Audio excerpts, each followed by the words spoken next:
இந்த வீடியோவில் நம்ம எதை பற்றி பார்க்குறோன்னா வேள்பாறை புக்கை பற்றின ஒரு ரிவ்யூ பார்க்கலாங்க. வேலூர் குலத்தலைவன் பாறையை பற்றின கதை தான் இது. ஃபஸ்ட்டு ஸ்டார்டிங்கில் நம்மளாட்டமே பாறையை பற்றி எதுவுமே தெரியாமல் தான் கபிலரும் அந்த காட்டுக்குள்ளே போகிறாரு. அவரை பற்றி தெரிஞ்சுக்கணும் பாறையை பற்றி அப்படின்ட்டு. அவர் பார்க்குற முதல் மனுஷன் யாருன்னா நீலன் தான். அவர் அங்கே ரெண்டு பேர்த்துக்கு நடக்கிற உரையாடல் ரொம்பவே அற்புதமாக இருக்கும். ரெண்டு பேரும் பேசிகிட்டே போகிறப்ப கபிலர் கேட்பார், பாறை ஆள்ற பரம்பு மலை எங்கே இருக்குது அப்படின்ட்டு. அதுக்கு நீலனோட ரிப்ளை எப்படி இருக்குன்னா, இது நம்ம நடந்து போயிட்டுருக்கதாங்க பரம்பு மலை, ஆனால் பாரி வாழ்கிறது ஆதிமலையில். நீங்கள் நாட்டை போல் காடு ஆளப்படுதுன்னு நினைக்கிறீங்களா? காட்டை யாராலையும் ஆள முடியாது. அது சாதாரண மனுஷனால் எப்படி காட்டை ஆள முடியும் அப்படின்னு அவர் கேட்குறப்ப கபிலரே ஒரு நிமிஷம் கொஞ்சம் அசந்து தான் போயிடுவா. அப்படி என்ன நம்ம எவ்வளோ பெரிய கவிஞன், நமக்கு சரியாக அந்த பையன் பதில் கொடுக்குறானே அப்படிங்கிற ஒரு ஆச்சரியம் அவருக்கு இருந்துக்கிட்டே இருக்கும். அதே நேரத்தில் அவர் இன்னொன்று சொல்லுவார். அவர் நீ கடலை பார்த்துருக்கியா, அவனை எப்படியாவது மடக்கணும் நீலன் அப்படின்னு சொல்லிட்டு அவர் கேட்பார், நீ கடலை பார்த்துருக்கியா அப்படின்னு சொல்லி கேட்கவும், ஆனால் நீலன் நான் கடல்லாம் பார்த்தது இல்லைங்க அப்படின்னு சொல்லுவா. அப்படி அதுக்கு கபிலர் என்னன்னு நம்ம சொல்லுவா, அப்படி கடல் பறந்து விரிந்தது, அதுக்கு எல்லையற்றது அப்படின்பா. அப்படி ஆனால் அதுக்கு நீலன் ஒரு பதில் சொல்லுவா. அப்படி நடந்து போயிட்டுருக்கவர் திரும்பி நின்று கபிலர் நேர்கொண்டு பார்ப்பா. அப்படி பார்த்துட்டு சொல்ல, அப்படி எங்கள் பாரியின் கருணையை விடவா அப்படின்னு. உண்மையிலே செம்ம டைலாக்ல அது சொல்கிறப்ப உண்மையிலே நமக்கு ரொம்ப சந்தோஷமாக இருக்கும் கேட்குறதுக்கே. அப்போ பாரி என்னமோ செஞ்சுருக்கா அப்படி அப்படின்னு கபிலருக்கு என்ன ஒரு மனநிலை இருக்குமோ நம்மளும் அதே மனநிலையில் தான் இந்த கதையோட பயணப்படுவோம்.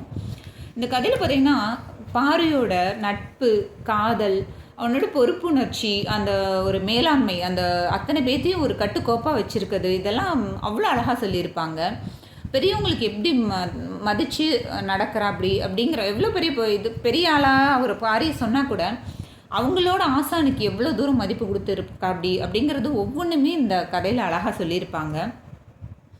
பாரி மலையில் வர பரம்பு மலையில் வாழ்கிற மக்கள் எல்லாருமே வேறு வேறு குலத்தை சேர்ந்தவங்க. அவங்கெல்லாம் ஒரு விதமான ஒவ்வொரு சூழ்நிலையில் தான் அங்கே வந்திருப்பாங்க. ஆனால் அங்கே வந்தவங்களுக்கு எவ்வளோ தூரம் பாரி ஒரு அடைக்கலம் கொடுத்தும் அவங்கள ஒரு பொறுப்பாக இவங்கவுங்களுக்கு இந்தந்த வேலை அப்படிங்கிறத கொடுத்து அவங்கவுங்க வேலையை பார்க்குற மாதிரி ஒரு சிஸ்டமேட்டிக்காக வச்சுருப்பா. அப்படி அவ்வளோ நல்லா இருக்கும். அதெல்லாம் நம்ம அந்த கதையை கேட்டு கடந்து போகிறப்ப. அப்புறம் இந்த கதையில் ரொம்ப முக்கியமான கதாபாத்திரம் வள்ளி முருகனோட லவ் ஸ்டோரிங்க. அவங்களோட லவ் ஸ்டோரி ரொம்பவே அழகாக எக்ஸ்பிளைன் பண்ணியிருப்பா. அப்படி ரொம்பவே நல்லா இருக்கும் கேட்குறதுக்கே. அது நம்மளே அவங்களோட பயணப்படுற மாதிரி இருக்கும். அவ்வளோ நல்லா இருக்கும். உங்களுக்கு முருகனோட அந்த வேலில் இருக்கிறது கோழியாக சேவலாங்கிற டவுட்டு நிறைய பேர்த்துக்கு இருக்கலாம். அப்படிலாம் இருக்கிறவங்க கண்டிப்பாக அதை படிச்சிங்கன்னா அது என்னன்னு தெரிஞ்சிடும். இந்த புக்கை படிச்சிங்கன்னா உங்களுக்கு அதுக்குண்டான ஆன்சர் கிடைக்கும். அதே நேரத்தில் பார்த்திங்கன்னா இங்கிட்டு ஒரு விதம் நடந்துட்டுருக்கப்ப அங்கிட்டு நாட்டில் என்ன நடக்கும்னா, பாண்டிய மன்னருக்கும் பொற்சுவைக்கும் கல்யாணம் பண்ணலான்னு சொல்லி, அது பொற்சுவை யாருன்னா கபிலரோட மாணவி தான். அவங்களுக்கு கல்யாணம் பண்ணலான்னு சொல்லி அது ஒரு ப்ராசஸ் நடக்கும். அது வேறு விதமாக இருக்கும், இது வேறு விதமாக இருக்கும். காட்டையும் நாட்டையும் பற்றி டயத்தில் நம்மளுக்கு அந்த ஜேர்னி கொண்டுட்டு போவா. அப்படி இதில் பார்த்திங்கன்னா ஒவ்வொரு குலங்களும் எந்தெந்த மாதிரி நசுக்கப்பட்டு அவங்க எவ்வளோ தூரம் வேதனைப்பட்டு அவங்க இங்கே சேர்ந்துருக்காங்கங்கிறதெல்லாம் ரொம்பவே அருமையாக கொண்டுட்டு போயிருப்பாங்க. இதில் ஒரு சீன் வருங்க. அதாவது கபிலருக்கும் பாரிக்கும் உண்டான நிறைய சீன்ஸ் இதில் அவ்வளோ அந்யோன்யமாக, அவ்வளோ அவர் எதுக்கு பாரி கபிலர் அப்படி கொண்டாடுறாரு, கபிலருக்குமே பாரி மேலே ஃபஸ்ட்டு இருந்த ஒரு இதெல்லாம் மாறி அவர் மேலே அட்டாச்மெண்ட் ஆயிடுவார். இவன் எதுக்கு நம்ம மேலே இவ்வளோ அன்பை மட்டும் செலுத்துகிறான் அப்படின்னு சொல்லி அவ்வளோ இதாக இருப்பாங்க.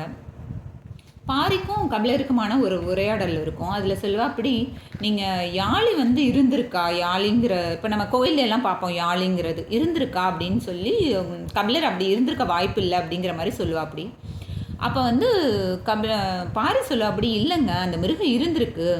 இப்போ யானைக்கு தான் ஞாபக சக்தி அதிகம். ஆனால் இங்கே காட்டில் வர்ற யானைகள் எல்லா மலைக்கும் போகும், ஆனால் அந்த யாழி மலைக்கு போகாது. ஏன்னா அங்கே ஒரு காலத்தில் அப்போ யாழி வாழ்ந்துருக்குன்னு தான் அர்த்தம். ஆனால் இப்போ உயிரோடு இல்லை.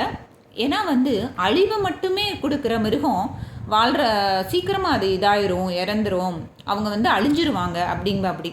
அது வந்து காட்டில் இல்லைங்க, நாட்டுக்கும் பொருந்தும். அழிவை மட்டுமே கொடுக்கறது என்றைக்குமே நிலையாக இருக்க முடியாதுங்கிறதெல்லாம் ரொம்பவே அருமையான லைன்ஸ்.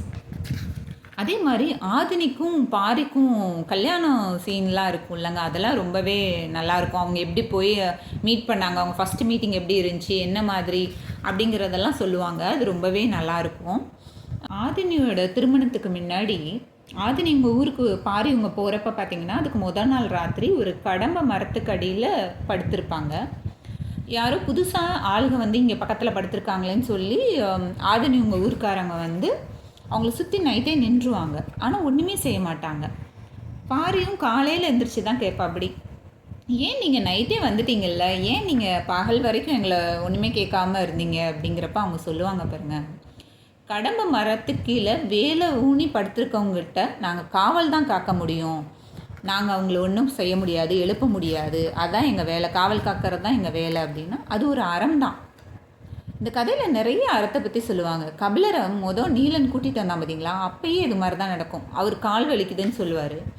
அப்போ வந்து பனை மரத்துக்கு அடியில் தான் அவர் கபிலரை உட்கார வைப்பா. அப்படி ஏன் நீ இவ்வளோ தூரம் என்னை நடக்க வச்சு இப்போ கொண்டு வந்து மருந்து தேய்க்கிற அப்படின்னு சொல்லி கபிலர் கேட்குறதுக்கு அப்போ நீலனும் இதே வார்த்தையை தான் சொல்லுவா. அப்படி எங்கள் இதில் வந்து பனை மரத்துக்கு அடியில் இருந்தால் உங்களுக்கு எந்த ஆபத்தும் வராது, அதுக்காக தான் நான் பனை மரத்துக்கு அடியில் கொண்டு வந்து உங்களை உட்கார வச்சேன் அப்படின்னா. ஏன் அப்படின்னா நாங்கள் மக்கள் மட்டும் இல்லை, இங்கே வாழ்கிற விலங்குகளுமே வந்து பனை மரத்துக்கு கீழே நாங்கள் ஒப்படைச்சிட்டு போனால் அதை காக்கணுங்கிறது அது உங்களோட ஒரு ரூல் அப்படிங்கிறத சொல்லுவா. அப்படி ரொம்ப அருமையாக இருக்கும். கபிலருக்கும் பாரிக்குமான நட்புக்கு இடையில் அவர் இடையில சொல்லுவார், நீங்கள் பாணர்கள் மட்டும் வர்றதில்லை, பாணர்களோடு சேர்ந்து ஒற்றர்களும் வர்றாங்க, உனக்கு தெரியாதா அப்படின்னு. அதுக்கு வந்து பாரி சொல்ல, அப்படி எனக்கு தெரியும் தான், ஆனால் சாமி வேஷம் போட்டுட்டு எதிரியே வந்தாலும் நம்ம என்ன பண்ண முடியும், தணங்க முடியும் அப்படின்பா. அப்படி அதுலெல்லாம் எவ்வளோ ஒரு அறம் இருக்குது பார்த்தீங்களா. இந்த கதையே வந்து ஒரு அறத்தை பற்றின கதைன்னு தான் எனக்கு சொல்ல தோணுது. பாரிக்கும் மேலே அவரோட அறம், அந்த மக்களோட அறம் அதை தான் சொல்லுது.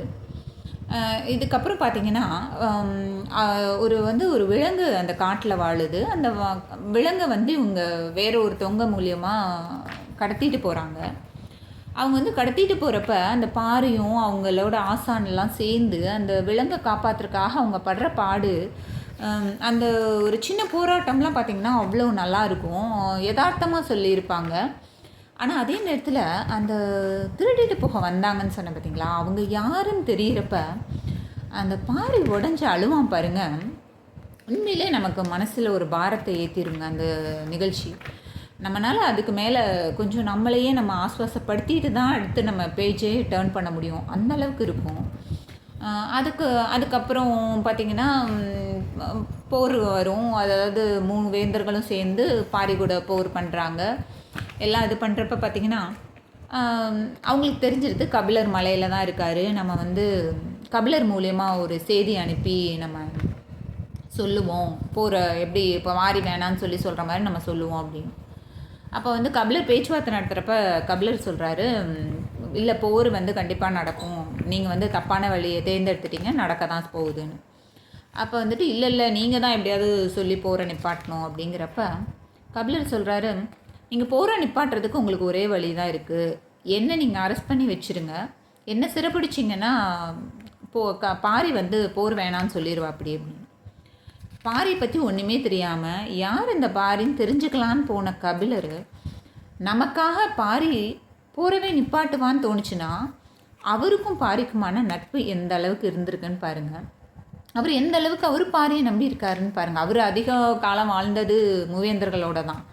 இருந்தாலும் அந்த கொஞ்ச காலம் வாழ்ந்தாலும் அந்த பாரிக்கும் கபிலருக்குமான நட்பு அது வேறு லெவல் தான் சொல்லணும். அந்த போர் காட்சிகளுமே பார்த்திங்கன்னா மூவேந்தர்களும் நம்மக்கிட்ட படை இருக்குன்னு அவங்க கிளம்பிடுவாங்க. ஆனால் பாரி அதுக்காக பண்ணுற கிரவுண்ட் ஒர்க் இருக்குது பார்த்திங்களா, நம்மக்கிட்ட ஆள் கம்மி தான். ஸோ நம்மளோட ஆயுதத்தையும் நம்ம அந்த போரோட வெப்பன்ஸையும் எந்த அளவுக்கு நுணுக்கமாக பயன்படுத்தணும், இதில் உள்ள எல்லா போர் காட்சிகளுமே அவ்வளோ அருமையாக இருக்குங்க. அதாவது சின்ன சண்டைனாலும் சரி, பெரிய சண்டைனாலும் சரி, அதுக்கு இவங்க பண்ணுற ஒர்க் வந்து கிரவுண்ட் ஒர்க் ரொம்பவே அழகாக சொல்லியிருப்பாங்க. இப்போயே நான் நிறையா சீன்ஸ் உங்களுக்கு சொல்லியிருக்கேன் தான். இதுக்கு மேலே இதில் கதையெல்லாம் சொல்லக்கூடாது. ஸோ நீங்கள் வந்து புக்கை படித்து தெரிஞ்சுக்கங்க. கதை எப்படி இருந்துச்சு, போர்லாம் எப்படி இருந்துச்சுன்னு சொல்லி படித்து தெரிஞ்சுக்கோங்க. இந்த புக்கு ரொம்ப அருமையான புக்குங்க. உங்களுக்கு வந்து ஹிஸ்டாரிக்கல் நாவல்ஸ் பிடிக்குங்கிறப்ப நீங்கள் வந்து கண்டிப்பாக இந்த புக்கை படிங்க. இந்த புக்கோட ரேட்டு பார்த்தீங்கன்னா 1800 ரூபா. இது உங்களுக்கு அஃபோர்டபுளாக இருந்தால் நீங்கள் புக் ஃபேர்லேயே வாங்கிடுங்க. 10% டிஸ்கவுண்ட் கிடைக்கும். அதே நேரத்தில் ரேட்டு கூடன்னு தோன்றவங்க அடுத்து உங்களுக்கு வந்து வேர்ல்டு புக் டேக்கு எப்படி இருந்தாலும் விகடன் பதிப்பகம் போடுவாங்க ஆஃபர். ஸோ அதில் வாங்கிக்கலாம். நானுமே போன வருஷம் மிஸ் பண்ணனால இந்த வருஷம் தாங்க வாங்கினேன். 1 இயர் வெயிட் பண்ணி தான் வாங்கினேன்.